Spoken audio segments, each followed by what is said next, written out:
Students, there are some types of ethnographies you can use as a researcher. The first type or form of ethnography is realist ethnography. Realist ethnography is basically an objective, scientifically written ethnography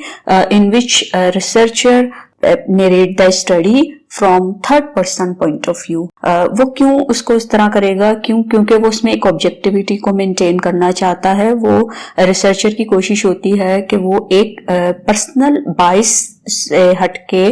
judgement से हटकर वो एक report किसी भी culture, किसी भी committee, किसी भी ग्रुप के हवाले से वो प्रेजेंट करे और उसमें वो पार्टिसिपेंट्स के व्यूज को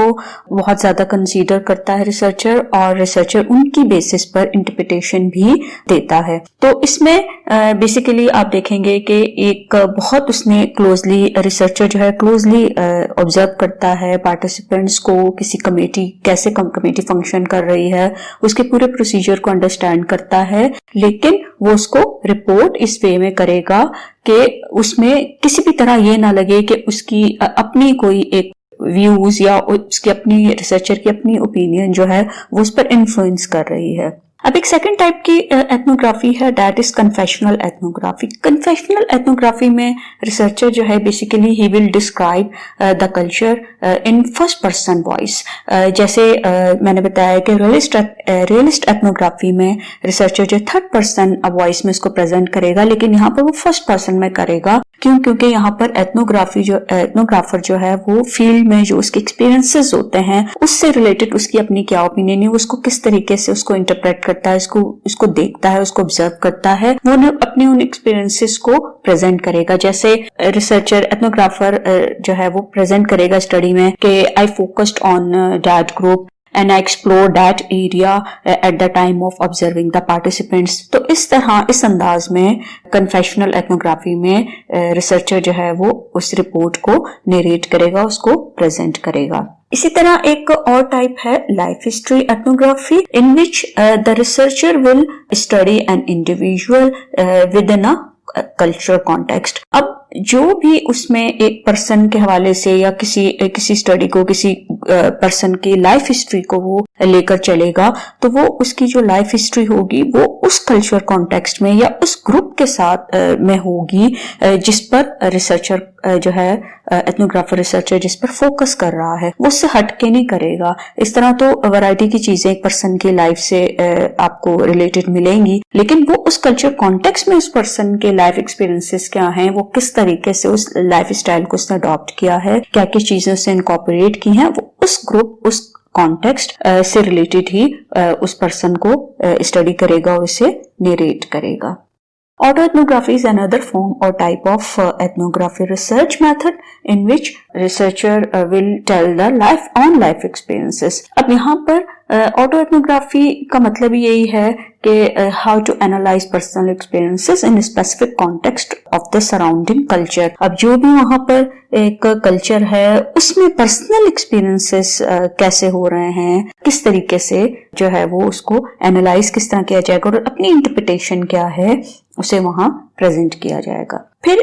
एक माइक्रो एथनोग्राफी है in which researcher will focus on specific aspect of a cultural group or setting. अब यहाँ पर क्या है कि एक स्मॉल मोमेंट्स पे researcher ethnographer will carefully analyse the small moments of human activity, but that small activity will be representing of big social issue और organisational issue और कल्चरल इशू और कल्चरल इवेंट। तो यहाँ पर आप छोटी छोटी चीजों को जब एस्पेक्ट को लेकर चलते हैं तो फिर उसको एज ए होल वो चीज आपको नजर आती, ज्यादा अच्छे तरीके से समझ में आती। तो वो आप समझ लें कि माइक्रो एथनोग्राफी, तो रिसर्चर जो है he is paying attention to minor details. तो अब छोटी छोटी चीजों को जब आप समझते हैं तो आपको एक बड़ी चीज भी समझ आना शुरू हो जाती है। तो यहाँ पर वो छोटे एस्पेक्ट को लेकर चलेगा, उसको एनालाइज करेगा, लेकिन वो जो छोटी चीजें, जो स्मॉल एस्पेक्ट्स हैं, जब उनको लेकर वो चलेगा, उनकी डिटेल को उनको डिस्क्राइब करेगा, तो इसका मतलब है कि वो जिस कॉन्टेक्स्ट में उसको स्टडी रिसर्चर कर रहा है वो उसी बड़े इवेंट को एक्टिविटी को या उस ऑर्गेनाइजेशनल जो प्रॉब्लम है या सोशल प्रॉब्लम है या कल्चर प्रॉब्लम है उसको वो रिप्रेजेंट करेगा, उसको अंडरस्टैंड करने में हेल्प मिलेगी। फिर एक है ethnographic case study in which ethnographer will analyse a person, event और एक्टिविटी। तो यहाँ पर एक पर्सन पर, क्योंकि केस स्टडी में होता ही यही है कि basically emphasis is given on a single person or group of person or on an event or an activity or an part of organization। तो वो इनको डेप्थ में वो किया जाता है, स्टडी किया जाता है। तो case study involves in depth analysis of an event, activity और अ पर्सन। तो यहाँ पर जब एथनोग्राफर फोकस करेगा तो वो एक पर्सन को भी लेके चल सकता है, वो किसी एक इवेंट को भी बेस बना सकता है, वो एक एक्टिविटी को भी लेके चल सकता है और उसकी हेल्प से वो फिर जो है वो उस कल्चर से रिलेटेड इंफॉर्मेशन जो है उसको मिलेगी और उसको वो प्रेजेंट करेगा। लेकिन यहाँ भी आप देख रहे हैं कि चूंकि ये एथनोग्राफी रिसर्च है, इसलिए रिसर्चर जो भी पर्सन को, एक्टिविटी को, इवेंट को लेकर चलेगा, स्टडी करेगा, तो वो भी एक स्पेसिफिक सेटिंग में होगी। Critical ethnography है, that is one type of ethnography in which a researcher will study the shared pattern of a marginalized group and with the aim of advocacy about social issues of power and authority। अब होता क्या है, कुछ group में और किसी culture में, किसी कमेटी में कुछ इश्यूज होते हैं, जैसे कहीं ग्रुप के दरमियान कोई पावर का गेम होता है, कहीं कोई डोमिनेंसी हो रही होती है, कोई डोमिनेट करना चाह रहा होता है, उनके दरमियान कोई कॉन्फ्लिक्ट्स होते हैं, कहीं किसी को ऑप्रेस किया जा रहा होता है, कहीं इनइक्वालिटी होती है, इनजस्टिस होता है। तो उस ग्रुप में, उस कल्चर में जो ये इश्यूज हैं, उन इश्यूज पर फोकस जब किया जाता है तो वो जो स्टडी होती है दैट इज क्रिटिकल एथनोग्राफी। तो अगर कभी आप इसको स्टडी करना चाहें किसी कल्चर में, किसी स्पेसिफिक ग्रुप में, कोई आपको इशू, कोई प्रॉब्लम नजर आता है कि यहाँ पर ये इश्यूज हैं, यहाँ ये प्रॉब्लम है, which need to be highlighted, we need to be address in order to arrive at in order to resolve that issue, तो आप उस एंगल से भी रिसर्च जो है वो कर सकते हैं। Feminist ethnography that focuses on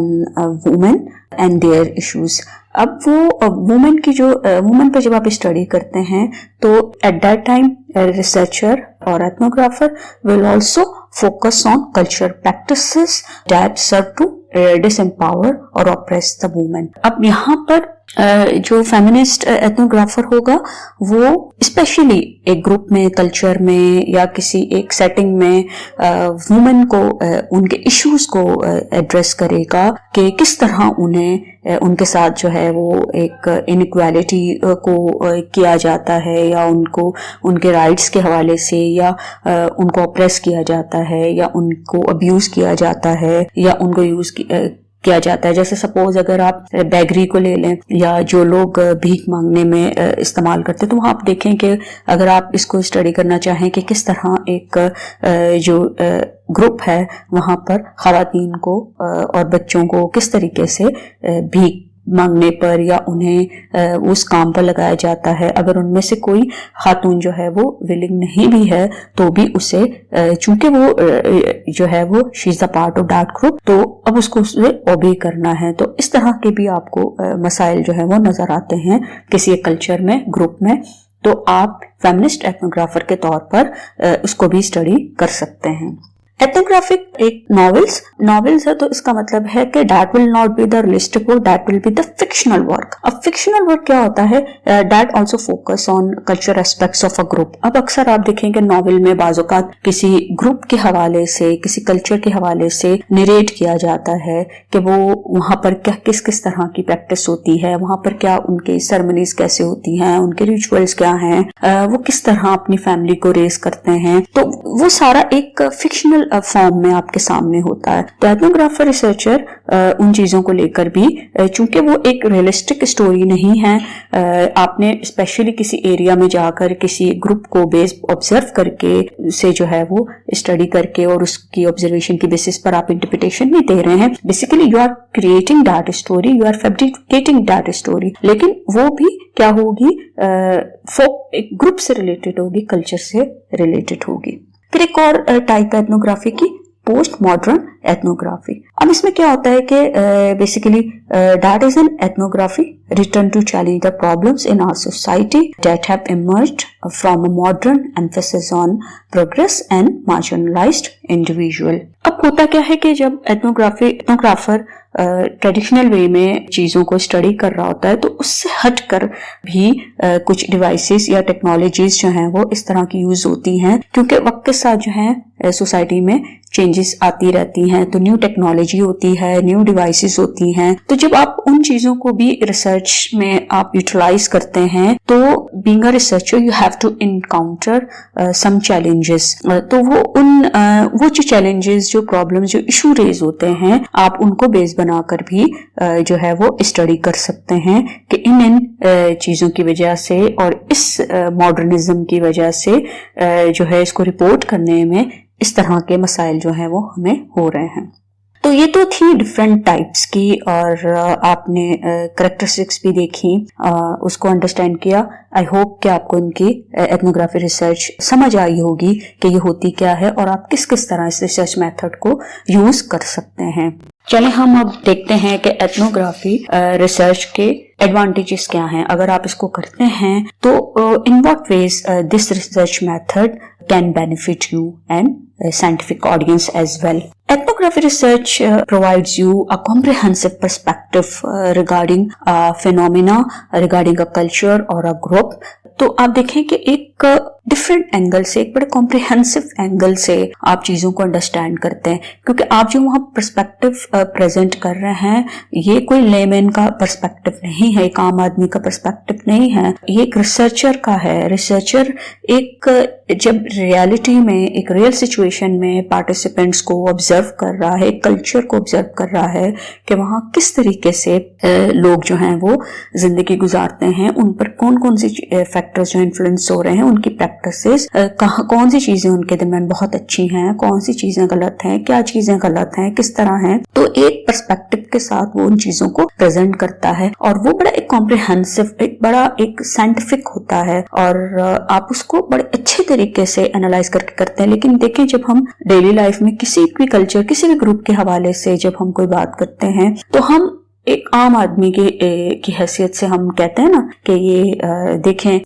ये लोग इस तरह के हैं, ये लोग इस तरह के हैं, लेकिन वो जो पॉइंट ऑफ व्यू है that is not an objective point of view, और वो कोई रियलिस्टिक नहीं है, क्योंकि वो तो हम वैसे इतने एक्सपीरियंस की बेस पर या परसेप्शन की बेस पर कह देते हैं। लेकिन यहाँ पर एक साइंटिफिकली आप चीजों को एक्सप्लोर कर रहे हैं और पूरा देख रहे हैं कि ऐसा होता क्यों है। क्योंकि अगर आप ग्रुप में किसी पर्सन को if you saw if person is even involve in immoral act, illegal act, तो आप उसको एनालाइज भी करते हैं कि ये क्यों है, किस तरीके से है, और उस पर आप इंटरप्रिटेशन देते हैं। तो एक बड़ी अच्छी एक आपकी रिपोर्ट जो है किसी कल्चर से, किसी ग्रुप से रिलेटेड या किसी कमेटी से या किसी ऑर्गेनाइजेशन से रिलेटेड आपकी रिपोर्ट जो है वो बड़ी एक अनबाइज्ड रिपोर्ट सामने आती है और एक उसको पढ़ने के बाद रीडर जो है वो अंडरस्टैंड कर सकता है कि कैसे चीजें जो हैं वो डेवलप होती हैं, एटीट्यूड डेवलप होते हैं, बिलीव्स डेवलप होते हैं और किस तरीके से कल्चर जो है वो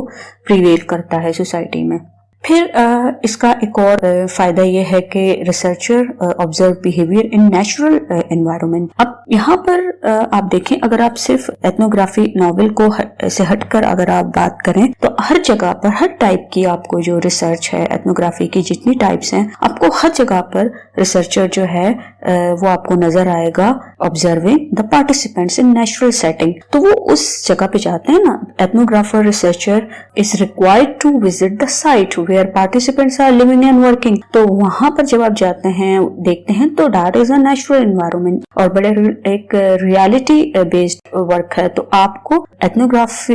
रिसर्चर अब आपको बीइंग एन एथनोग्राफर आपको एक पास एक अपॉर्चुनिटी होती है कि आप पार्टिसिपेंट्स को नेचुरल सेटिंग में, रियल एनवायरनमेंट में, आप उनको रियल लाइफ में आप उन्हें ऑब्जर्व करते हैं और उन ऑब्जर्वेशंस की बेसिस पर आप इंटरप्रिटेशन जो है वो अपनी प्रेजेंट करते हैं। फिर इसके अलावा